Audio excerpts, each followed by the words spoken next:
Dzień dobry, witajcie podczas kolejnego szkolenia. Dziś mówić będziemy o dostępności projektów do potrzeb osób niepełnosprawnych, bo każdy projekt musi być tak dostępny. Co zrobić, aby Wasz projekt był dostępny? Dziś jest okazja dowiedzieć się wszystkiego, absolutnie wszystkiego na ten temat. Będziemy mówić Wam o tym, jak dostosować projekt do potrzeb osób niepełnosprawnych, ale przede wszystkim będziemy odpowiadać na Wasze pytania, więc jeżeli macie jakiekolwiek pytania, wątpliwości, to od razu na bieżąco możecie nam je zadawać, a my postaramy się na wszystkie odpowiedzieć w miarę wyczerpująco. Dzisiejsze spotkanie będzie tłumaczyć dla Państwa, dla Was Barbara Parda, tłumacz języka migowego, a poprowadzi je Justyna Stańczak-Onuszewska, specjalista do spraw funduszy unijnych. Dzień dobry Pani Justyno. Witam. Zanim będzie okazja do tego, żeby porozmawiać z Wami na czacie, chociaż możecie cały czas podsyłać swoje pytania, to kilka słów wprowadzenia.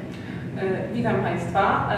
Bardzo mi miło, że Państwo zdecydowaliście się uczestniczyć w tym webinarze, że jest taka okazja powiedzieć coś na temat właśnie dostępności projektów dla osób niepełnosprawnych.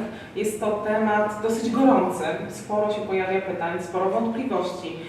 Osoby, które wdrażają projekty, realizują te projekty, mają na temat tego, jak dostosować ten projekt, co zrobić, żeby w trakcie realizacji projektu nie zdarzały się sytuacje, które by powodowały, że osoby niepełnosprawne nie mają możliwości w nich uczestniczyć. Każdy projekt musi być dostępny? Tak.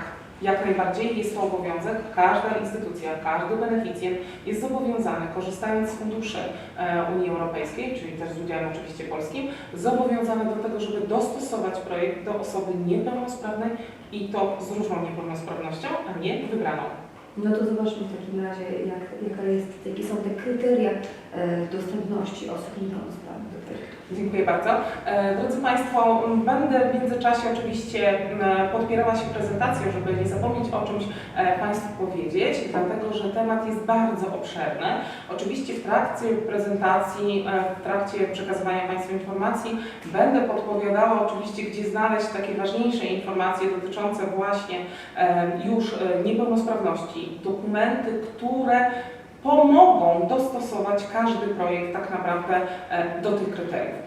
Dzisiaj omówimy kilka tematów, przynajmniej postaram się Państwu przedstawić i zainteresować tą tematyką, żeby każdy z potencjalnych wnioskodawców miał szansę na starcie tak naprawdę przygotować się jak najlepiej do tego zakresu tematycznego.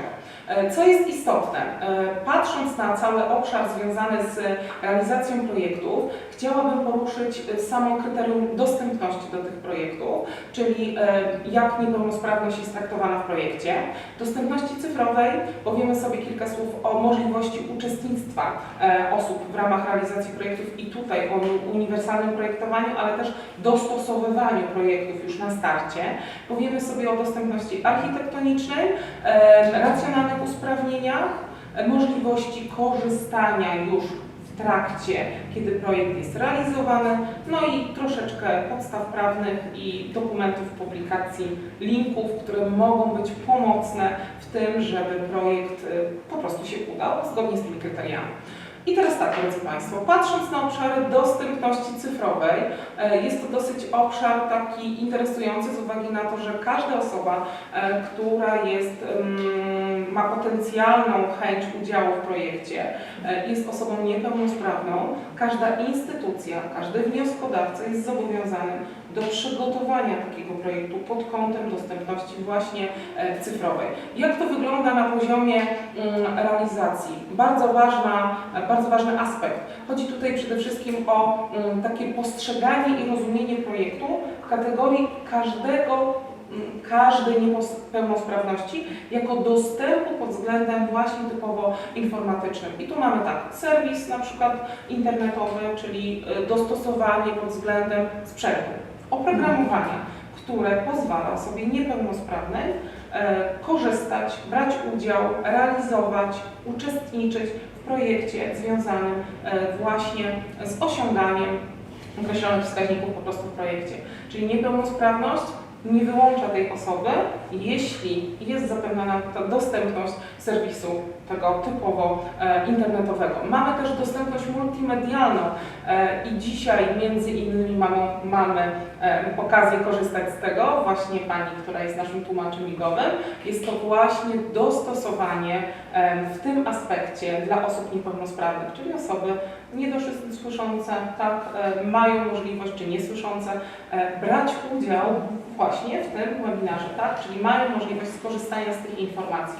Czyli zdolność przyswajania informacji jest czymś innym niż niepełnosprawność, która mogłaby wynikać właśnie z niedosłyszenia. Powiemy sobie też o aspektach związanych z tymi dokumentami. Ja w prezentacji, drodzy Państwo, umieściłam Państwu kilka linków do różnych dokumentów, które w jakiś taki szczegółowy sposób regulują dobre praktyki, co można byłoby zrobić, żeby zapewnić tą dostępność w tym zakresie, czyli żeby osoby miały szansę rzeczywiście przygotowując się do projektu, to jest największa bolączka, na starcie przygotowując się do projektu właśnie dostosować projekt pod względem dostępności typowo cyfrowej, czyli to, z czym mamy na co dzień do czynienia. Wszędzie mamy telefony, mamy wszędzie aplikacje różnego rodzaju i one mają być dostępne również dla osób z różnymi niepełnosprawnościami. I nie tylko z niepełnosprawnością ruchową, żeby tu była jasność, tak? Drodzy Państwo, podejście do projektu pod względem dostępności już i uczestnictwa samego w projekcie, bardzo istotny obszar. Tutaj chodzi oczywiście do takiego zobowiązania każdego podmiotu do tego, żeby tak przygotować każde spotkanie, tak przygotować każdą konferencję, każdy warsztat, przedsięwzięcie, żeby osoba niepełnosprawna, jeśli jej niepełnosprawność nie ogranicza ją w tym, żeby była potencjalnym odbiorcą, przygotować tak, żeby ta osoba niepełnosprawna miała szansę w nim wziąć udział. To jest bardzo ważne. Kolejny aspekt, o którym warto powiedzieć, jest to aspekt związany z dostępnością architektoniczną. Myślę, że on się bardzo często będzie mimo wszystko kojarzył raczej znowu z niepełnosprawnością ruchową, ale tu nie tylko o takiej mówimy. Mimo wszystko, to co powtarzam wielokrotnie, to my pełnosprawni często przygotowujemy projekty, w których mają uczestniczyć osoby niepełnosprawne i niekoniecznie nasze potrzeby są dokładnie z tymi potrzebami, które są potrzebami tych osób niepełnosprawnych. Albo sobie nie uświadamiamy, jakie potrzeby mają osoby niesłyszące, niewidzące, słabowidzące. Dokładnie. Poza tym, co jest bardzo istotne w projektach, najczęściej jednak przykładamy tą realizację samego projektu i osiągnięcie wskaźników w projekcie nad tą dostępność. To jest jakby dodatkowa ścieżka w ramach realizacji projektu, którą trzeba wziąć pod uwagę.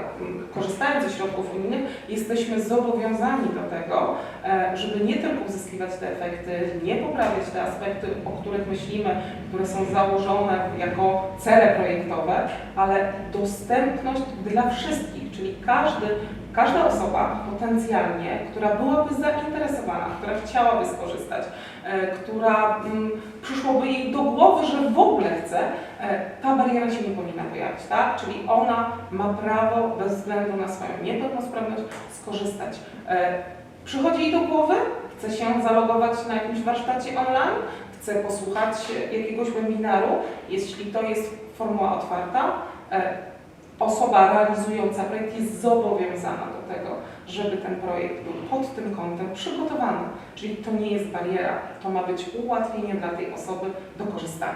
Czyli dostępność architektoniczna, pamiętajcie Państwo, nie zamyka się tylko i wyłącznie w obszarze niepełnosprawności ruchowej, ale każdej, chodzi tutaj też, powiemy sobie później o przestrzeni, bo to w zasadach, w regułach, chodzi o dostępność, tak, czy odpowiednia ilość przestrzeni dla danej osoby, która ze względów chociażby tej swojej niepełnosprawności miała możliwość, tak, do wykorzystania, do zagospodarowania, czyli podczas takiego warsztatu, spotkania, wydarzenia, gdzie musi być fizycznie, ma możliwość przemieszczania się, korzystania z pomieszczeń w danym obiekcie i to jest ta dostępność architektoniczna, czyli wchodząc do projektu, naszym zadaniem jest tak zaplanować miejsce realizacji projektu, żeby nie stanowiło ono przeszkody dostępu tej osobie do tego projektu. Czyli nie tylko to, że będzie dobry prowadzący, że będzie dobra kawa, ale osoba niepełnosprawna musi mieć możliwość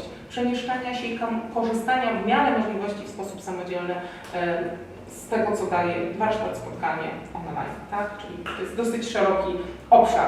Trochę wymaga to wyobraźni. Tak, bardzo, bardzo wyobraźni, dlatego że tak jak powiedziałam, na początku zazwyczaj myślimy o tym, co nam daje projekt, jakie mamy cele do zrealizowania i jakie są wskaźniki do zrobienia. A po drodze jednak umykają nam takie drobne rzeczy. Niepełnosprawność jest jednym z tych obszarów. Mamy też równości szans, czyli jeszcze w innych obszarach, płci, tak, wyznania i tak dalej. Tu skupiamy się na niepełnosprawności, bo jednak nasze potrzeby są nieco odmienne. Ważny aspekt, na którym powinniśmy pomyśleć, to jeżeli żeśmy nie pomyśleli w momencie, kiedy tworzyliśmy projekt o tym, że niepełnosprawna osoba będzie chciała skorzystać z naszego warsztatu, z naszego szkolenia, z tego dobra, które tworzymy w projekcie, no i co teraz jej powiedzieć? Zgłosiła się do nas taka osoba i jak sobie z tym poradzić?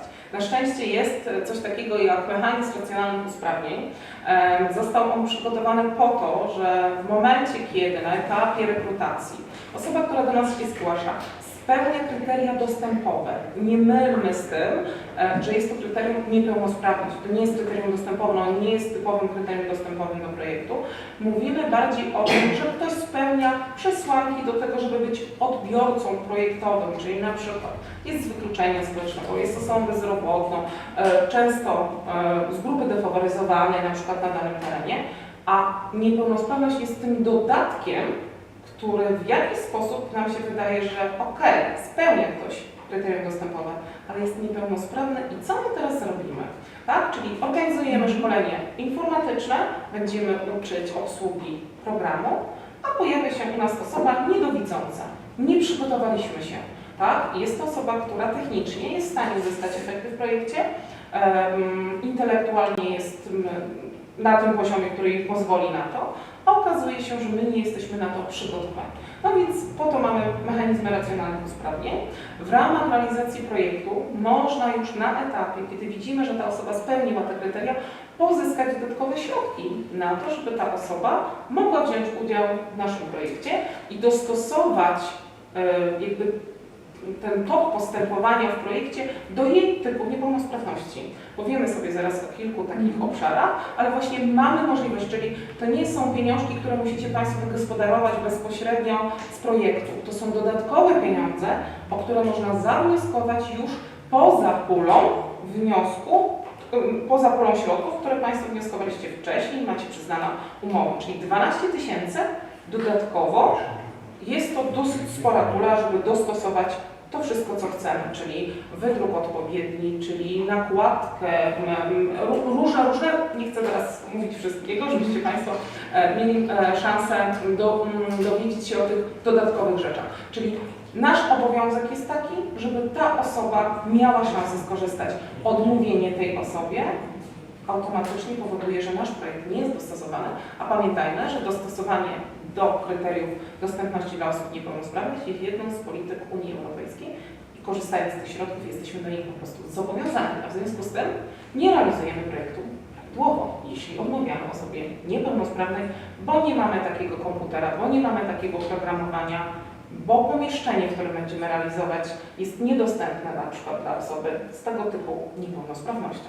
Więc nie możemy sobie na coś takiego pozwolić, bo automatycznie taka umowa może ulec wypowiedzeniu. Czyli my jesteśmy zobowiązani, żeby zrobić wszystko, co się da, żeby taka osoba miała szansę wziąć udział w projekcie. Jeśli Państwo mają właśnie jakieś konkretne wątpliwości w tym pytaniu, to oczywiście prosimy, dyskutujcie, my postaramy się odpowiedzieć, jak wdrożyć właśnie te mechanizmy racjonalnych usprawnień. A teraz kilka takich przykładów dotyczących właśnie w jakim obszarze można właśnie zaproponować racjonalne usprawnienie, czyli jesteśmy już w trakcie realizacji projektu, pojawiła się osoba niepełnosprawna i co my możemy? Drodzy Państwo, jest kilka takich obszarów wsparcia, na które możecie pozyskać Państwo środki, czyli jest możliwość z tych 12 000 na jedną osobę mówimy o sztuce, czyli 2 niepełnosprawnych maksymalna kwota to jest już 24 000, czyli na każdą indywidualną osobę, mamy możliwość pozyskania takich środków i to jest na przykład koszt specjalistycznego transportu na miejsce realizacji wsparcia. Osoba nie ma możliwości dotarcia, że te, które są środki transportu, nie dają możliwości dotarcia tej osobie niepełnosprawnej na tego typu wydarzenia. Możemy z tych pieniążków pokryć koszty dotyczące takiego transportu osoby niepełnosprawnej. Dosyć charakterystyczne, bo może to się wiązać chociażby z niewielką dostępnością tej osoby w ogóle do środków jakiejkolwiek komunikacji, a już nie mówimy o tym, że w ogóle ta niepełnosprawność gdzieś wyklucza. Mamy też koszt alternatywnych form przygotowania materiałów projektowych, czyli dostosowania materiałów projektowych do osób z określonym typem niepełnosprawności. Może to być właśnie kwestia osoby niedowidzącej, może to być jakaś specjalna wersja elektroniczna, może to być przepisywanie właśnie materiałów językiem Braille'a, tak? Czyli wszystko co nam pozwoli, żeby osoba, która z różnego powodu, z różnego obszaru niepełnosprawności chciałaby wziąć udział w projekcie. Z racji tego, że coraz częściej się na ten temat mówi, chciałabym też zwrócić uwagę i myślę, że dzisiaj też rozmawiając okazało się, że jest to temat gorący, przygotowanie materiału w języku na przykład łatwym, czyli takim dostępnym, zrozumiałym. Nie mylmy, drodzy Państwo, z tym, że nie rozumiemy, bo nie umiemy, tylko nie rozumiemy, bo nasza niepełnosprawność może w jakiś sposób zaburzać nam osąd, postrzeganie, naszą percepcję. Czyli dostosowanie chociażby w tym zakresie. Bardzo ciekawa forma. Moja niepełnosprawność daje mi szansę uzyskać efekty w projekcie pod warunkiem, że będę miała przygotowane na przykład materiały dostosowane do mojej niepełnosprawności. Nie dowidzę, większy druk, nie dosłyszę, nagrania, tak, czy różnego rodzaju, czy każdy inny aspekt. Koszty dostosowania posiłków uwzględniających specyficzne potrzeby żywieniowe wynikające z niepełnosprawności. Oczywiście my się przyzwyczailiśmy, że jesteśmy wegetarianami, wszystko jedzący, mięsożercy, roślinożercy, już mówiąc tak kolokwialnie, a zapominamy, że zdrowotnie i nie tylko z obszarów zdrowotnych, ale typowo niepełnosprawnościowych, osoby niepełnosprawne potrzebują dostosowanych posiłków. Ten koszt też możemy ponieść, tak? Nie mówimy o tym, bo zazwyczaj w tych projektach są już pieniążki przeznaczone na catering, ale być może okazuje się, że sposób żywienia tej osoby, czyli przysługujący jej obiad i inne rzeczy, które się znajdują w postaci cateringu, wymagają większych nakładów finansowych. Są to pieniądze na pokrycie tego typu kosztów. Dosyć interesujące, bo zazwyczaj to co wymyśleć, tak? Co tu zaproponować i kto to ma zrobić i czy my mamy na to pieniądze. Jak najbardziej są na to pieniążki. Mamy możliwość takiego kosztu dostosowania akustycznego, czyli na przykład wynajęcie odpowiedniego sprzętu z odpowiednim nagłośnieniem dla osób chociażby niedosłyszących, tak? Czyli możliwość dostosowania w tym obszarze, żeby ułatwić im słyszenie. Nagrania w pętli, które dają szansę osobom niedosłyszącym chociażby na ponowne odtwarzanie informacji, przyswojenia na takim poziomie, na jakim potrzebują, żeby treści były dla nich po prostu zrozumiałe. Mamy też, drodzy Państwo, koszt asystenta tłumacza na język łatwy, tak?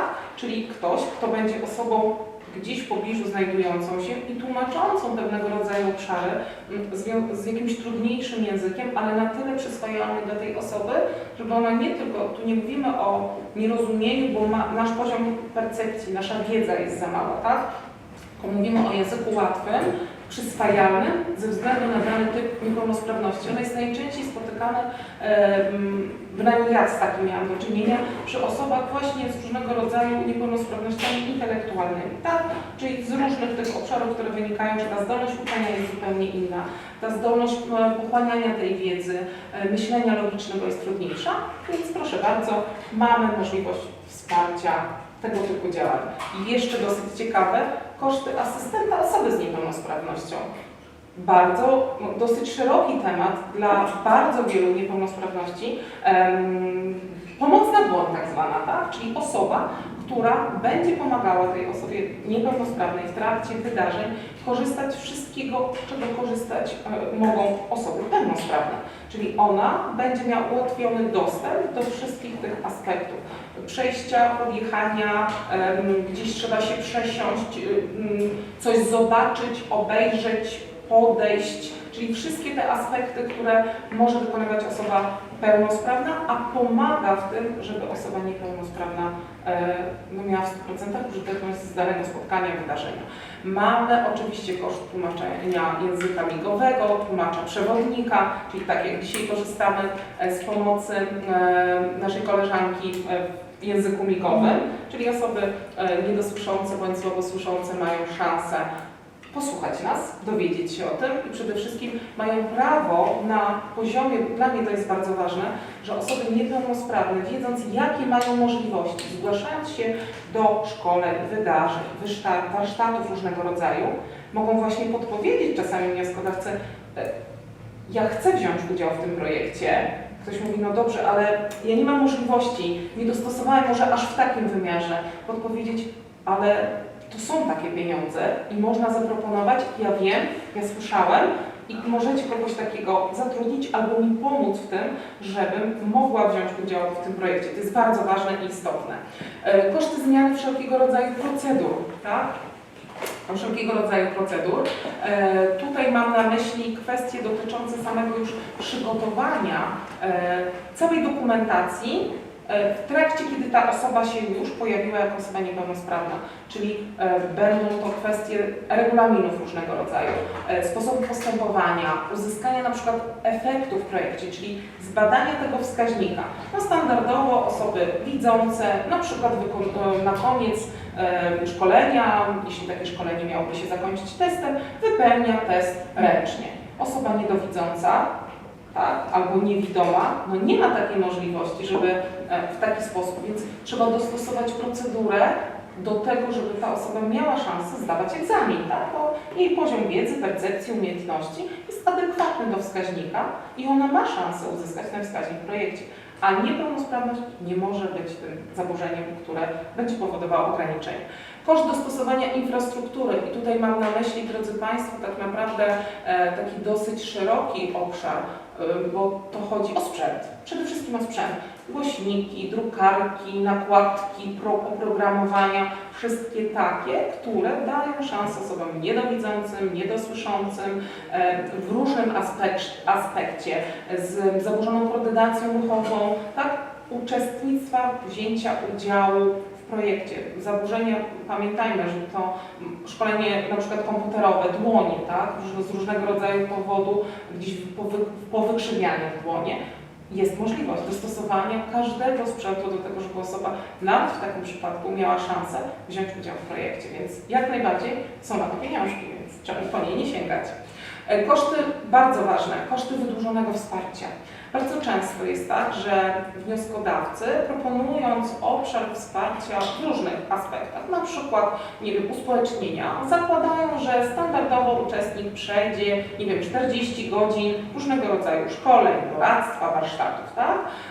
Może się okazać, że dana osoba ze względu na niepełnosprawność potrzebuje więcej tego czasu, czyli trzeba dodatkowo ponieść koszty związane z tym, że ktoś będzie miał nie 40 godzin, a 50 godzin wsparcia, że nie będzie trwało coś 45 minut, a 1,5 godziny, czyli te wydłużone czasy, które dadzą szansę osobie niepełnosprawnej zrozumieć, zobaczyć, potraktować odpowiednio chociażby zdawanie egzaminu, tak? Czyli utrudniona koordynacja ruchowa, która wpływa. Czyli zobaczcie Państwo, jak dużo jest tych usprawnień i naprawdę warto z nich korzystać, bo nawet jeśli jesteśmy w trakcie już realizacji i coś się pojawia, że rzeczywiście ta osoba niepełnosprawna, no, jej niepełnosprawność nie jest przeszkodą w tych wskaźnikach, a jednak my nie jesteśmy w stanie tego dźwignąć finansowo, bo nie zawsze muszą być to tak wysokie koszty, okazuje się, że jest szansa, żeby te środki pozyskać. Że jest furtka, żeby znaleźć sobie wyjście awaryjne. Dokładnie,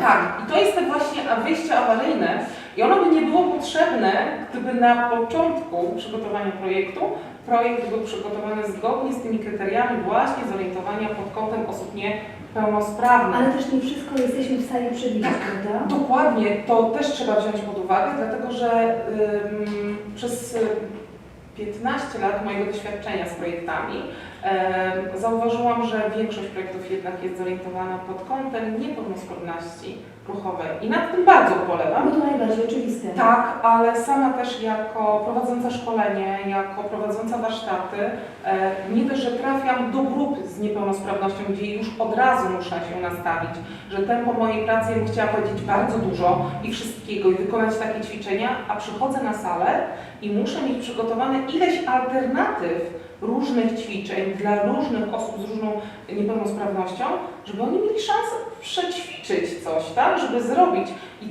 i czasami w takich momentach mam wrażenie, że aha, włącz hamulec, ja wiem, że ty byś chciała więcej, ale pozwól chociaż część zrozumieć, tak, żeby każda z tych osób miała tą wartość, żeby wyszła i miała świadomość, że to było interesujące i warto było w czymś uczestniczyć.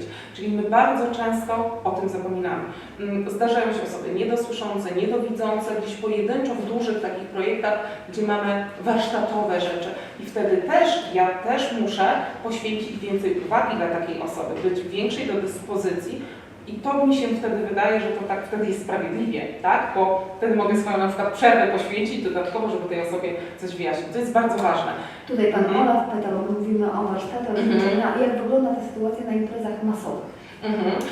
To też jest zależne od tego, jeżeli to jest projekt, który zostały pozyskane pieniążki na taką imprezę masową, to tu w tym momencie bardzo trudno jest z obszarem takim związanym, że wcześniej jest rekrutacja, bo jeśli tej rekrutacji wcześniej nie było, my nie mieliśmy szansy się dowiedzieć o jakiejś specyficznej formie niepełnosprawności, to przykro mi, drodzy Państwo, jest to bardzo utrudnione, bo po prostu ludzie przychodzą, tak?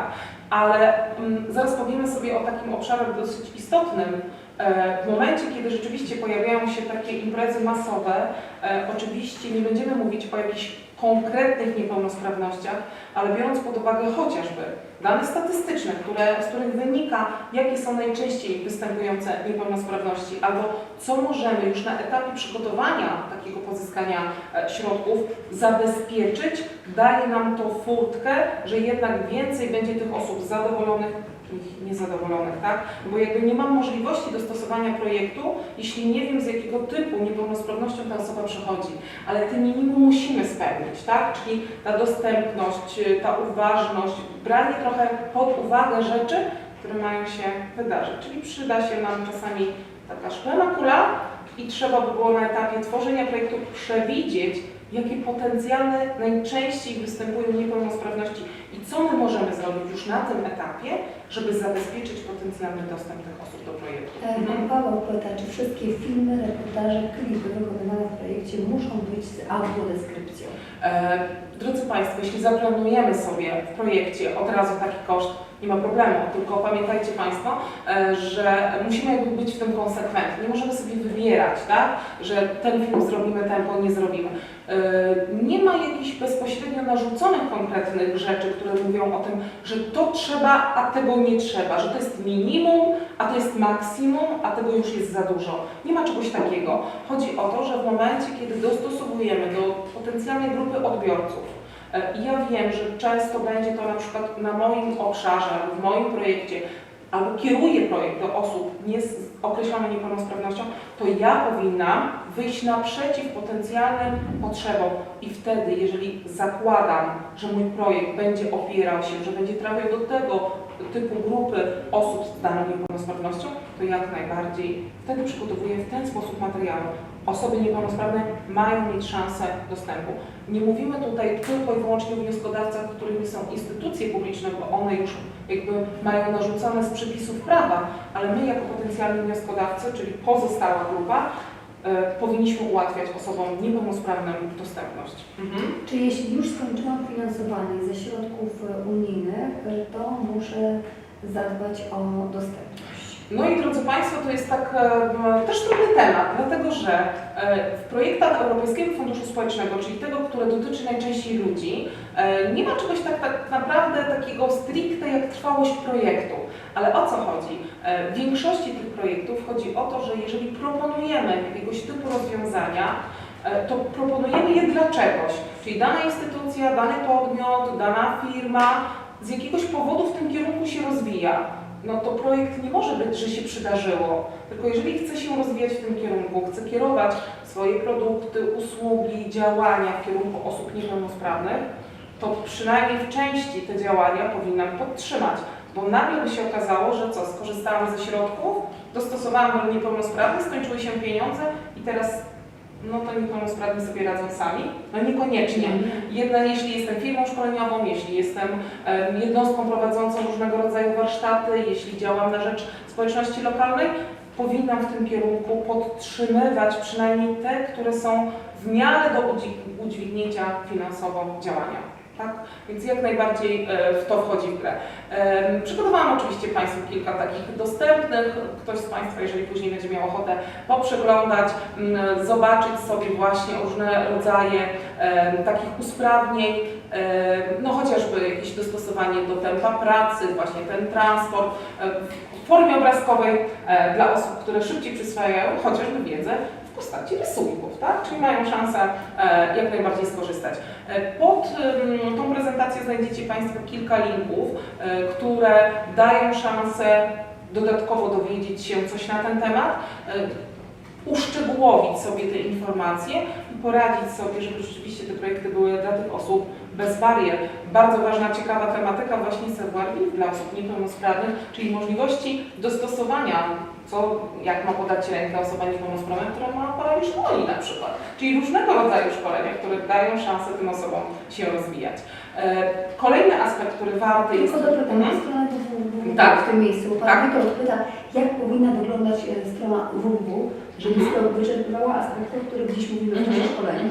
Drodzy Państwo, no i teraz tak, gdybyśmy wzięli teraz katalog potencjalnych niepełnosprawności, które występują chociażby w Polsce, a pamiętajmy, że jesteśmy w Unii Europejskiej, a w związku z tym jesteśmy zobowiązani do Unii Europejskiej, pamiętajcie Państwo, że on powinien być dostosowany jak najbardziej do potencjalnej grupy odbiorców, do których chcemy trafić. Ale zakładając, że dana niepełnosprawność nie wyklucza osoby do udziału w projekcie, musimy dostosować do tej niepełnosprawności, czyli pamiętamy o pełnosprawnych, żeby nie było tak, że zapominamy o osobach pełnosprawnych, czyli zachowujemy te standardy, ale oprócz tego myślimy właśnie o różnego rodzaju aspektach takich dostosowawczych dla osób niedowidzących, niedosłyszących, nagrania informacji, które właśnie w sposób dźwiękowy sposób sterują nas po stronie. Mamy możliwość chociażby zastosowania przełączania strony dla osób słabowidzących, zmieniających kontrast chociażby, tak? Czyli to są te minimum, które tak naprawdę możemy zaproponować, ale jakże ważne, dlatego że biorąc pod uwagę cały czas te dane statystyczne, to jednak ta grupa nie jest może dokładnie jednorodna, ale są niepełnosprawności, które są najczęściej i one powodują, że ta strona będzie naprawdę dobrze dostosowana, czyli informacja musi być przejrzysta, musi zawierać właśnie różnego rodzaju nagrania, jeśli to ma być do tej grupy, ma być możliwość przestawiania właśnie na tą opcję dla osób słabowidzących, zmieniających kontrast, ale chociażby pisanie językiem łatwym, czyli czytający, żeby miał szansę zrozumieć, co czyta i w którą stronę go to prowadzi. Prosto, zwyczajnie, tak? Więc jak najbardziej. Drodzy Państwo, dalej bardzo istotny aspekt takiego działania na poziomie już dostarczania samego produktu, usługi. I tu mam na myśli właśnie to, czego nie powiedzieliśmy sobie, co zrobić, jak nie wzięłam pod uwagę, że przyjdą do mnie uczestniczyć, brać udział w projekcie osoby niepełnosprawne. A tu mamy rozwiązanie wcześniejsze. Ja mogę na etapie projektowania, tworzenia takiego projektu zaplanować działania, które pozwolą mi już, czyli jeszcze nie wiem kto przyjdzie, ale już się przygotowałam, z określoną niepełnosprawnością. Są to zasady uniwersalnego projektowania, czyli ja już projektuję, przewiduję, tak, co by się mogło wydarzyć, kto by mógł być w moim projekcie i teraz, żeby nie być gołosłownym, cały projekt polega na przewidywaniu. To dlaczego nie przewidzieć osoby niepełnosprawnej w moim projekcie? No właśnie, tutaj mam pytanie, czy w tych zasadach uniwersalnego projektowania mieści się to zagadnienie, czy na każdym szkoleniu, konferencji muszę zagwarantować tłumacza języka migowego? Drodzy Państwo, nic nie musimy. To od nas jakby od naszego pomysłu tego, w jaki sposób chcemy zrealizować projekt i do jakiej potencjalnej grupy chcemy trafić. No dobrze, ale mówiliśmy o wypowiedzeniu tej umowy, jeżeli nie dostosujemy. Tak, nie musimy, ale... Tak, i teraz to jest bardzo istotne. Jeżeli ja projektuję i zapewniam te minimum, tak, to tak jak powiedziałam, nigdzie nie jest napisane, co jest minimum, ale te minimum, że ta osoba niepełnosprawna i jeżeli nawet się pojawi, aha, są schody, a ta osoba na przykład niepełnosprawna ruchowo nie może się dostać, to ja zrobię wszystko, żeby ktoś pomógł jej się dostać, przenieść ją, przewieźć, każda inna forma. Co do tej opcji nie ma obowiązku, ale jeżeli ja typowo projekt robię, kieruję często, na przykład projekt typowo do osób, gdzie potencjalną grupą odbiorczą są osoby z niepełnosprawnością, a bardzo często tak jest, bo Europejski Fundusz Społeczny pokazuje nam, że w ramach projektu jedną z grup odbiorczych, chociażby w ramach uspołecznienia, są właśnie osoby niepełnosprawne albo osoby, które mieszkają ze osobami niepełnosprawnymi, pieczę nad nimi mają, tak? I rzeczywiście ta niepełnosprawność, no, w charakterystyczny sposób mówi o tym, że aha, masz szansę, ale w cudzysłowie, tak? Czyli jest duże prawdopodobieństwo, że ta osoba niepełnosprawna się pojawi. Czyli nic nie musimy, ale musimy zabezpieczyć w kategorii, kiedy ta osoba się pojawi. Więc jak nie pomyślałam, bo chcę trafić do grupy niejednorodnej i nie wiem do kogo jeszcze, no to planuję sobie podstawowe, tak, rzeczy w projekcie. Ale jak nie wiem, to mamy co? Racjonalne usprawnienia. Więc pojawia się taka osoba, sięgam po inne środki, inne narzędzia, które mi dają szansę, żeby właśnie chociaż zaproponować takiego tłumacza. Czyli mieć z tyłu głowy konieczność, że być może Tak. i zapewnić Tak. sobie backup na Tak. tę sytuację. Mogę podać przykład. Ostatnio prowadziłam konferencję, uczestników było 300. Jedna osoba była osobą niewidomą. No i przyszła bezpośrednio na szkole, na warsztat, to był najpierw konferencja, później było zajęcia warsztatowe i trzeba było w ekspresie zorganizować tłumacza. Nie można było pozwolić na to, żeby osoba, która trafiła na nasze spotkanie, nie mogła w nim uczestniczyć, bo jej zdolności, umiejętności, predyspozycje nie wyłączały ją z tego, żeby uzyskała efekty.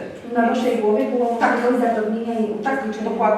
Dokładnie tak. Czyli nie może być tak, że osoba niepełnosprawna powie, nie mogłam korzystać, bo mi ktoś nie dał szansy, bo stwierdził, że skoro jestem niewidoma, albo nie dosłyszę, albo nie dowidzę, albo jestem niepełnosprawna ruchowo, albo tysiące innych niepełnosprawności, bo nie, tak? Bo nie jestem przygotowana. Nie można tak. To my powinniśmy myśleć o tym i jeśli nie tu, chociaż szczerze mówiąc nie zdarzyła mi się taka sytuacja, żeby osoba niepełnosprawna, która chce wziąć udział w projekcie, bynajmniej nie dotarła do mnie taka informacja, żeby nie wzięła udziału w tym projekcie. Czyli można wszystko. Dokładnie tak. Czasami to są minimalne rzeczy, bo czasami jest to, drodzy Państwo, w przypadku języka łatwego, asystenta sobie, chodzi o to, żeby z tą osobą usiąść i dostosować materiał do jej poziomu percepcji. Albo prosta, zwykła rzecz, wydrukować większą czcionką. Druk, tak? Dokument, materiał. Czyli to nie są często aż takie koszty. Jeśli jest potrzeba, to tak, szczególnie w takich większych, warsztatowych, rzadziej się to zdarza, ale jeśli to są konferencje, takie wydarzenia poważniejsze, gdzie coś Państwo wrzucacie jako webinar na stronę, tak? Wtedy jak najbardziej, bo wtedy szansa, że chcą z tego skorzystać osoby niepełnosprawne jest dużo większa, tak? Czyli bardzo istotny aspekt. Drodzy Państwo, żebym też nie była gołosłowna, powiedziałam o tych zasadach, takich 8 ważnych reguł dotyczących właśnie tego projektowania na początku. Czyli jak zbudować projekt, żeby on spełniał te kryteria. Jeśli chodzi o te reguły, użyteczność dla osób o różnej sprawności. Różna sprawność, różna rozpiętość. Nie bierzemy, jeśli nas coś nie boli, to nie bierzemy pod uwagę, że musimy skorzystać z pomocy. Tu w tym przypadku musimy wziąć pod uwagę wiele aspektów i znowu patrzymy na jakieś informacje. Najczęściej jest tak, że wnioskodawcy naprawdę muszą stwierdzić, że całkiem sobie dobrze radzą, jeśli działają na rzecz właśnie, są to stowarzyszenia, fundacje, na rzecz osób niepełnosprawnych. Bo one jakby trochę wiedzą, jakiego typu potrzeby są i rzeczywiście ta różnorodność dotknięcia tą niepełnosprawnością w tych grupach jest bardzo różna i naprawdę mają pomysły na to, żeby dostosować. Czasami warto współpracować, dowiedzieć się, jeśli już taki projekt powstaje, właśnie z fundacjami, stowarzyszeniami, które mają pod opieką takie osoby niepełnosprawne, tak? Nie możemy ich segregować, nie możemy ich wyłączać, musimy zapewnić im pewnego rodzaju bezpieczeństwo w tym aspekcie. Mamy też elastyczność w użytkowaniu. Chodzi tutaj na przykład o dostosowanie różnego rodzaju wzornictwa dla praw leworęcznych, tak? Nie jest to niepełnosprawność stricte, ale ma to przejaw tej elastyczności. Mamy możliwość na przykład, słuchajcie Państwo, przełączanie, dostosowanie sprzętu, tak? Czyli sprzęt, który właśnie poprzez odpowiednie klawisze, poprzez przełączanie daje możliwość korzystania. Nieraz widzieliśmy osoby, które nie mając dłoni malują nogami, tak? Czyli one potrafią sobie poradzić, tylko dostosować trzeba czasami powierzchnię, podłogę, urządzenie inaczej ustawić. I wszystko się da tak naprawdę. To jest fantastyczne. Czy są jakieś kary, bo tutaj takie pytanie się pojawiło, czy są jakieś kary za nieprzestrzeganie kryteriów dostępności? Ja powiem tak, nie dotarła nigdy do mnie taka informacja, niczym takim się nie spotkałam, ale też domyślam się dlaczego. Dlatego, że jeżeli dana osoba niepełnosprawna, a często osoby bardziej nieporadne, niepełnosprawne są raczej na terenach wiejskich, mniejszych miejscowościach, mniejszych miasteczkach, gdzie one jakby nie idą na vis-a-vis i nie szukają tych rozwiązań. W przypadku dużych miast osoby niepełnosprawne naprawdę bardzo dobrze sobie radzą i one potrafią tak naprawdę poprosić o to, czego potrzebują. Mają świadomość Dokładnie. swoich potrzeb. Dokładnie. Co jest jeszcze? Proste, intuicyjne korzystanie, czyli na zasadzie dzisiejszy przykład, o którym rozmawiałyśmy, strzałka w prawo, to znaczy, że tam coś trzeba iść w prawo.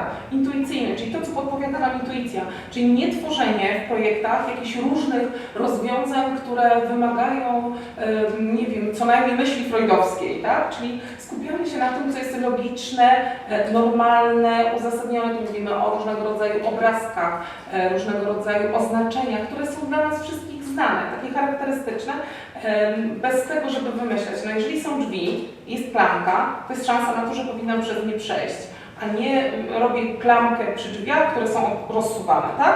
Czyli intuicyjne, takie typowe podejście do projektu, czyli jakby z zasady decydowało się na jakieś określone zachowanie, czyli takie, które wynikają, aha, to tak jak mamy gorące, się odsuwały i to o te intuicyjne działanie chodzi. Mamy też czytelną informację, tu mówimy przede wszystkim o przekaz, używanie języka prostego. Piktogramy. Tak, piktogramy, bardzo ważna rzecz, szczególnie przy osobach właśnie te, które mają problem z umiejętnością czytania i rozumienia tych aspektów. Fantastycznie te osoby sobie radzą, potrafią układać piękne historyjki, czyli nie trzeba prowadzić warsztat, masz wypełnić ćwiczenie, ale ułóż je z obrazka. Mamy mnóstwo różnego rodzaju gier, kostek, wszystkiego, co możemy użyć na warsztatach, żeby ta osoba miała szansę wziąć udział w projekcie, bo pamiętajcie Państwo, nie mówimy tylko o tych działaniach, które są związane z tym, żeby ta osoba miała dostępność do projektu, ale możliwość uczestniczenia, czyli pod względem dostosowania chociażby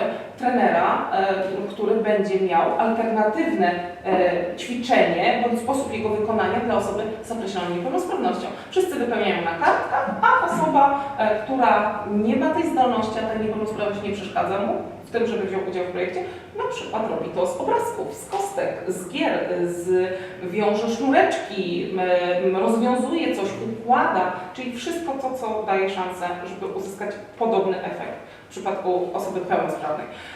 Mamy też tolerancję na błędy i tutaj dosyć szeroko takie działania takich przypadkowych konsekwencji, tak? Czyli nie bierzemy pod uwagę, że nikt nie celowo czegoś nie robi, tak? Czyli jeżeli ja nie wzięłam pod uwagę określonej niepełnosprawności, to nie dlatego, że jej nie chciałam i jej nie zauważam, tylko nie wpadłam na to, nie wzięłam pod uwagę, nie zabezpieczyłam, ale w drugą stronę chcę przyjąć taką osobę w projekcie i chcę jej zapewnić bezpieczeństwo, więc ten obszar dosyć istotny. Wygodne użytkowanie bez wysiłku. Tutaj mówimy o typowo wysiłku fizycznym, czyli nie muszę czegoś ciągnąć, pchać, przynosić, podnosić, czyli w miarę możliwości taka użyteczność podstawowa to dotyczy takich prostych, zwykłych rzeczy, no nie wiem, automat do mydła, tak? Drzwi, których otwierają się automatycznie zamiast naciskania na klamkę, tak? To też w przypadku dla nas czasami to może być komfort i czasami myślimy sobie fanaberię dla osoby niepełnosprawnej. ma to znaczenie, tak? Rzeczywiście, bo otworzenie drzwi może być trudne. No i drodzy Państwo, to co powiedziałam wcześniej przy dostępności architektonicznej, też właśnie wielkość i przestrzeń, która jest potrzebna osoby, chociażby i najczęściej jednak z tymi trudnościami ruchowymi, ale pamiętajmy, autyzm, tak, osoby z autyzmem, z Aspergerem, tak, też potrzebują przestrzeni. One w inny sposób, do innych celów, ale też potrzebują tego bezpieczeństwa, zagospodarowania tej przestrzeni w odpowiedni sposób, tak żeby miały szansę uzyskać efekty. A ciemne korytarze w przypadku niedowidzących? To jest ogromny problem. Tak, bardzo. Ja powiem tak, jestem widząca, oczywiście jak zdejmę okulary to tak troszeczkę gorzej, ale też jest to utrudnienie. Ile to kosztuje? Kilka puszek farby i chęć przymalowania. Więc to jest tak naprawdę, no bo jest ładnie, bo jest inaczej, bo jest nowocześnie, ale nie jest praktycznie i nie jest użytecznie. Czyli nie wszystkie koszty związane z realizacją projektu, dostosowaniem dla osób niepełnosprawnych powodują bardzo duże nakłady finansowe. Tylko my nie zawsze wiemy, po jakiego typu rozwiązania moglibyśmy sięgnąć, jeżeli okazuje się, że wystarczy pójść do sklepu meblarskiego i na przykład, nie wiem, zrobić balustradę dla osoby, która ma trudności ruchowe, tak? Albo ułożyć koc na podłodze. To są proste, zwykłe rzeczy, które można zrobić zawsze. Trochę potrzeba empatii. Dokładnie. No i percepcja równości. Pamiętajcie Państwo, tak trzeba przygotować projekt, żeby miały szansę korzystać z tym osoby o różnych niepełnosprawnościach. Czyli znowu troszkę wróżymy z naszej kuli, ale bierzemy pod uwagę, co pokazują dane statystyczne, jaką grupę chcemy objąć w ramach realizacji projektu pomocą i do jakiej grupy jest szansa, że trafimy, no bo wiadomo, że jeżeli mamy internet, no to trafimy do każdego, więc musimy przygotować się na więcej potencjalnych różnych niepełnosprawności, które te osoby mają, tak? Więc tutaj ewidentnie musimy w taki sposób postępować, oczywiście w formie obrazkowej, żebyście Państwo mieli szansę sobie bardziej przyswoić. No i kilka takich właśnie takich linków, gdzie Państwo będziecie mogli dodatkowo poczytać o budynkach użyteczności publicznej, o projektowaniu dla wszystkich, o projektowaniu dla barier. One kilkakrotnie się pod różnymi tematami pojawiają, ale to dlatego, że jest potrzeba, żebyście Państwo mieli szansę dowiedzieć się, że do tych kilku tematów warto wrócić do danego dokumentu.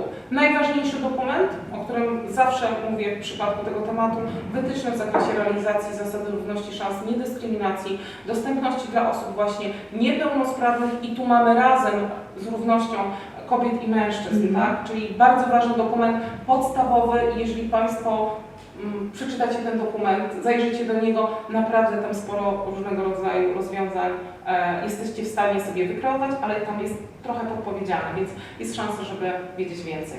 Wszystko to można znaleźć na stronie www.funduszeuropejskie.gov.pl. Tam macie Państwo dodatkowo właśnie fundusze europejskie bez barier, tak? Czyli my dzisiaj jedną z barier też próbujemy zburzyć.